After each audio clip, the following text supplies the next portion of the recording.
Hey, I'm Emily. Since I was little, Mom and Dad, who never got past high school, scraped together what little they could for my college fund.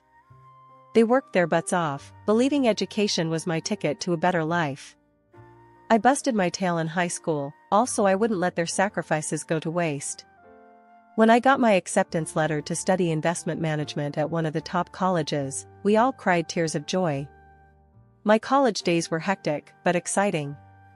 I juggled classes and a part-time job tutoring to keep some cash in my pocket. That's how I met Mark. He was a year behind me, kinda struggling with the coursework, and ended up being assigned to me for extra help. "Look, I just don't get this stuff," he'd say, scratching his head and staring down at the finance books like they were written in another language. "You will," I told him. "Just break it down into smaller pieces. Don't try to swallow it whole." Mark was easygoing with a quick smile that made the late-night study sessions less of a grind. He appreciated my help, and we hit it off, chatting about everything from music to our favorite TV shows. It wasn't long before those study sessions turned into coffee outings, then movie nights.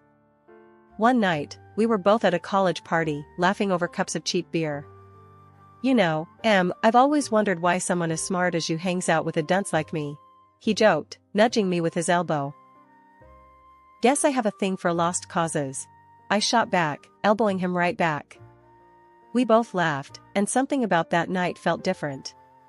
Maybe it was the buzz of the party, or just the right amount of beer, but I felt myself looking at him differently. We stumbled out of the party together, leaning on each other, half walking, half dancing down the street. "So, what do you say, Em? Wanna make this a regular thing?" Mark slurred, his words sloppy, but his eyes serious. I remember laughing, the sound loud in the quiet night. "Are you asking me out, Mark?" "Yeah, I guess I am," he said, and there was a challenge in his tone, like he dared me to say no. "Alright, you've got yourself a deal," I replied, and we shook on it, sealing our goofy pact with a high five that turned into us holding hands as we walked. Things with Mark felt natural, easy, like slipping into an old, comfortable pair of jeans. We finished college together, me with my degree that was supposed to open doors, and him just relieved to be done.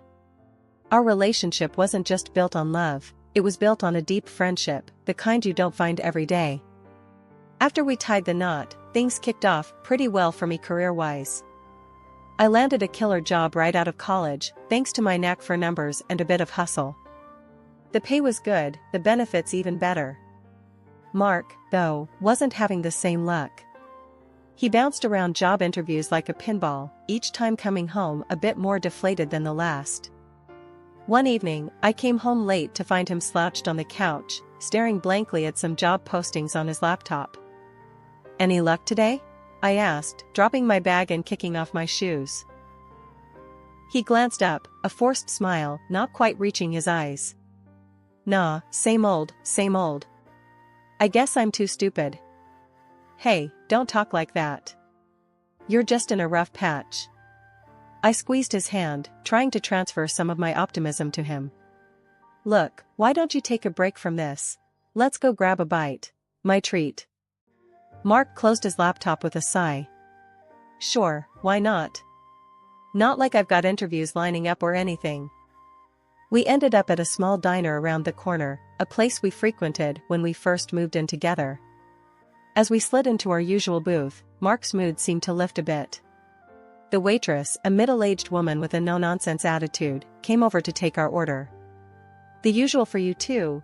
she asked, popping her gum. Mark grinned. "Yeah, and keep the coffee coming, Judy. It's been one of those days."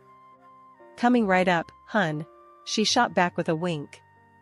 While we waited for our food, I watched Mark play with the sugar packets, lining them up and knocking them down like dominoes. "You know, maybe this is a sign," he said suddenly.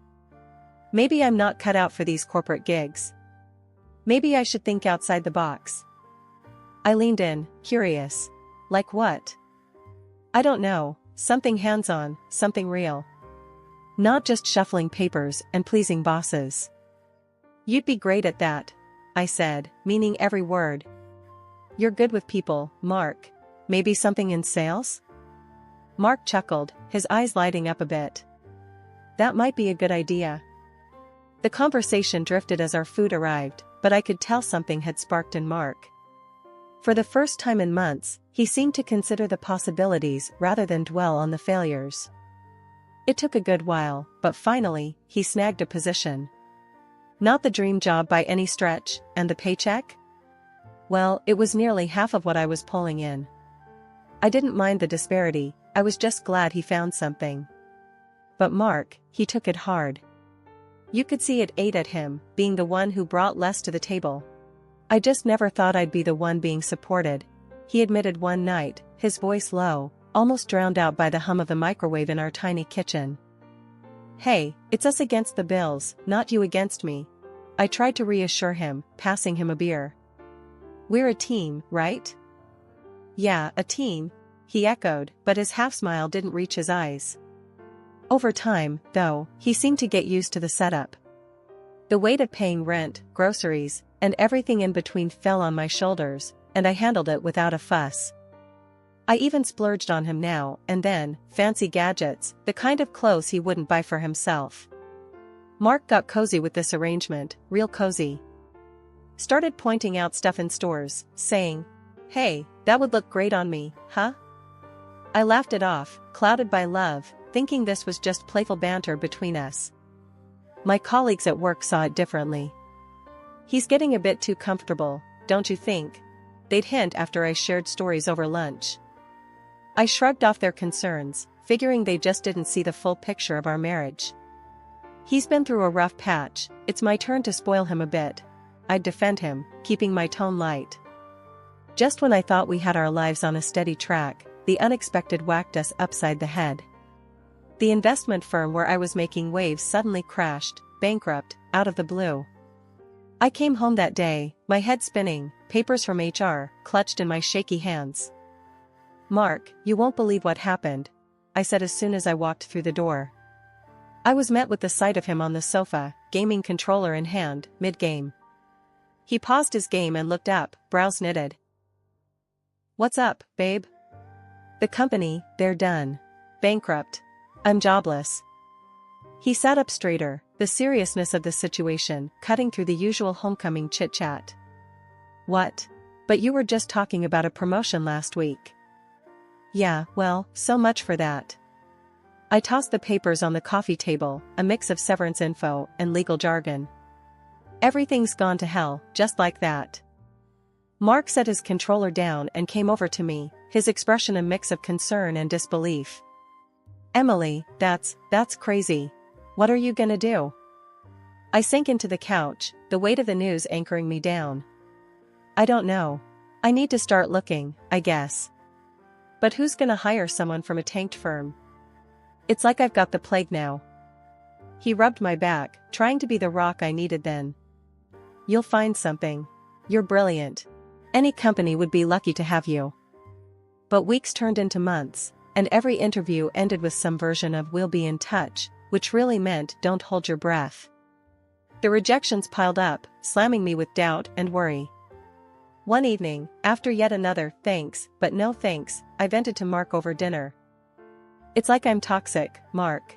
Today, one guy actually said, 'Sorry, but we can't risk someone associated with that kind of failure.' As if I personally ran the company into the ground." Mark shook his head, stabbing at his food. "That's bull. They don't know what they're missing."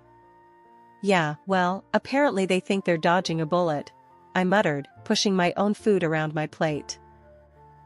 Then the bills started to grow, a monstrous pile that seemed to taunt us from the kitchen counter. Each envelope a reminder that my savings wouldn't last forever. Mark tried to pick up extra hours, but it wasn't enough to keep up. One night, as I was crunching numbers, trying to make sense of our dwindling finances, Mark came into the kitchen, a sheepish look on his face. "So, about the bills." I didn't even look up. "What about them?" He shuffled his feet, a sure sign he was nervous. "Well, it's just, I'm not pulling in much. Maybe we should cut back some more. Maybe we could move to a smaller place? Or sell the car?" I stared at him, the reality of our situation washing over me in a cold wave. We're really in it, aren't we? Mark nodded, coming over to wrap his arms around me. We'll figure it out, Em. We always do. Weeks of fruitless job hunting ground me down, each day chipping away at my savings and hope. The money was running out fast, and Mark, who had grown used to a comfortable life, now shouldered all our bills. This shift brought out a side of him I'd never seen before. One night, he exploded. "You're just sitting around all day, doing nothing. I'm out there busting my ass, and for what? To come home to a freeloader?" His words stung. Freeloader? Really, Mark? Who do you think kept us afloat all these years? I shot back, my voice sharp with hurt and anger. He just scoffed, shaking his head. "Yeah, well, past's past. What are you doing now?" "Nothing." I couldn't believe what I was hearing. This wasn't the man I married. But before I could gather my thoughts to respond, the real blow came just a few days later. I came home early to grab some documents I needed for yet another potential job lead. As I opened the door, I froze. There was Mark in our living room, cozy with a woman I'd never seen. She was draped on his arm, laughing up at him like she owned the place. Mark straightened up, clearing his throat. "This is Anna. She's going to be my wife." The woman, Anna, looked me over with a smug grin. "He needs someone young and beautiful, if he's going to spend his money. Not someone who can't even keep a job." They laughed together, a sound that burned into my memory. I felt my heart shatter, rage and disbelief swirling into a toxic cloud in my chest. Then Mark did the unthinkable. He pulled out a stack of papers from behind him. "Here, divorce papers. I think it's time you moved on, Emily." Without saying another word, I took the papers. My hands shook as I signed them, each stroke of the pen severing the last ties I had to the man I once loved. I packed my things, my movements robotic. As I zipped up my suitcase, Mark and Anna didn't even pause their celebration. The contrast between their laughter and the tight, painful lump in my throat was too much. Walking out of that apartment, suitcase in hand, felt like stepping into a void. I had no job, no husband, and suddenly, no home. The morning after I left Mark, I woke up early, feeling displaced but determined to start over. I had spent the night at a cheap motel, the kind where you pay cash and no one asks questions. I knew I needed a plan, fast. After a stale coffee and a dry muffin from the motel's vending machine, I walked the streets, aimlessly at first. Then, I remembered a beauty salon nearby, a place I used to frequent back in better days. The owner, Linda, had always been kind to me. Maybe, just maybe, she had some work, anything really. Linda was at the counter, her back turned, stocking some shelves. "Can I help you?" she called out without looking. "Linda, it's Emily. I was wondering if you had any work available." "Anything at all," I said, my voice a mix of hope and desperation. She turned around, her face lighting up with recognition, then concern. "Emily? Honey, what happened? You look like you've been through the ringer." I sighed, the story spilling out of me, the job loss, Mark's betrayal, the divorce. She listened, her expression softening with each word I said. "Oh, sweetie, I'm so sorry. Let's see what we can do for you." She pondered for a moment, tapping a finger on her lips. "You know, I need someone to help manage the front desk, answer phones, schedule appointments. You think you could handle that?" I nodded eagerly. "Yes, absolutely. I'd be grateful for any opportunity, Linda." She smiled, her warm, reassuring self. "Good. Why don't you start tomorrow? We'll figure out the rest as we go. And hey, about a place to stay, the apartment above the shop is empty. It's not much, but it's clean and safe. You can stay there for half the rent until you're back on your feet." I was overwhelmed, tears pricking at the corners of my eyes. "Linda, thank you. This means so much to me." "None of that now." She waved off my thanks. "You'd do the same in my shoes. Let's not make it a big deal. Just be here at 8 tomorrow, bright and early."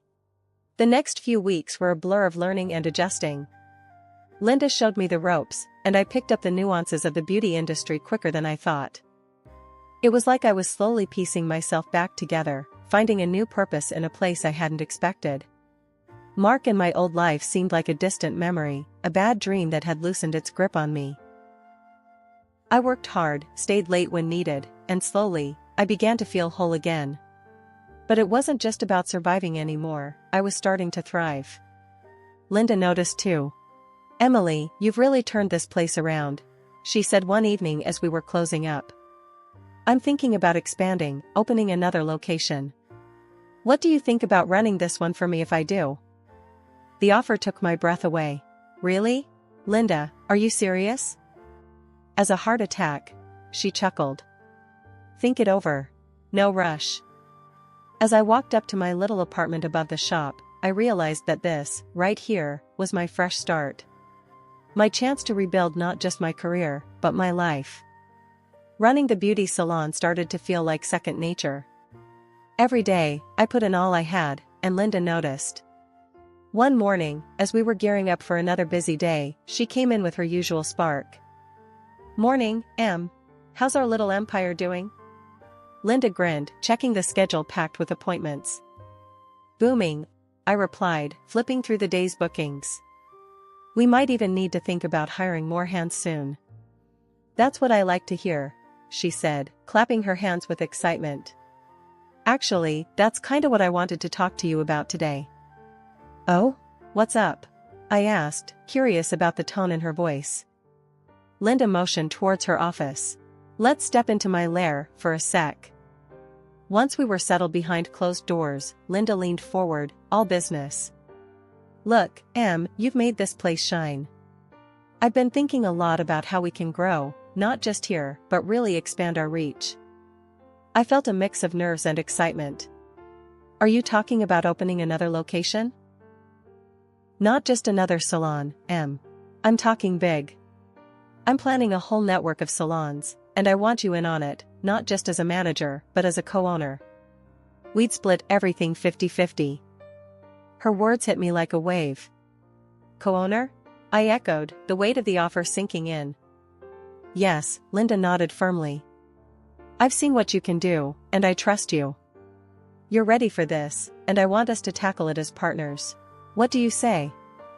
The possibility of stepping up like this was both thrilling and daunting. Wow, Linda. I'm honored. And yeah, a bit freaked out." Linda laughed, that hearty sound that always put me at ease. "Good. A little fear keeps you sharp.